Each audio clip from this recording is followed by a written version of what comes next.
Центркредит банкінде ШКны қалай тіркеуге болады? Онлайн BCC KZ платформаға өтіңіз.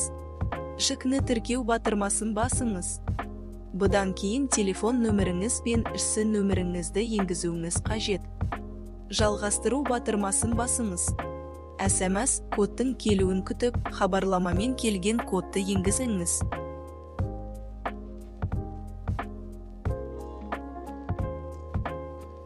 Деректерді тексеру нәтижесін күтіңіз.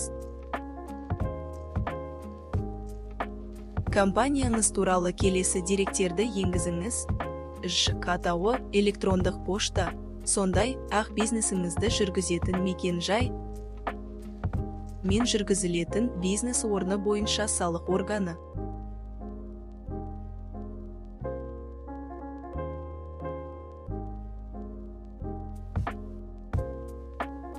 Жалғастыру батырмасын басыңыз.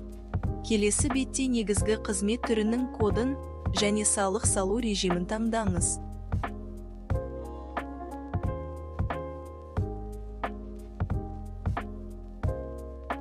Жалғастыру батырмасын басыңыз. Бейнетексеру арқылы құжаттарға қол қойып, ЖК мен бизнес жүргізуге арналған шоттың ашылуын күтіңіз.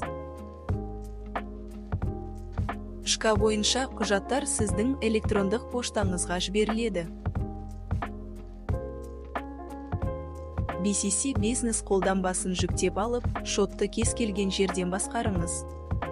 Бизнесіңізге табыс тілейміз.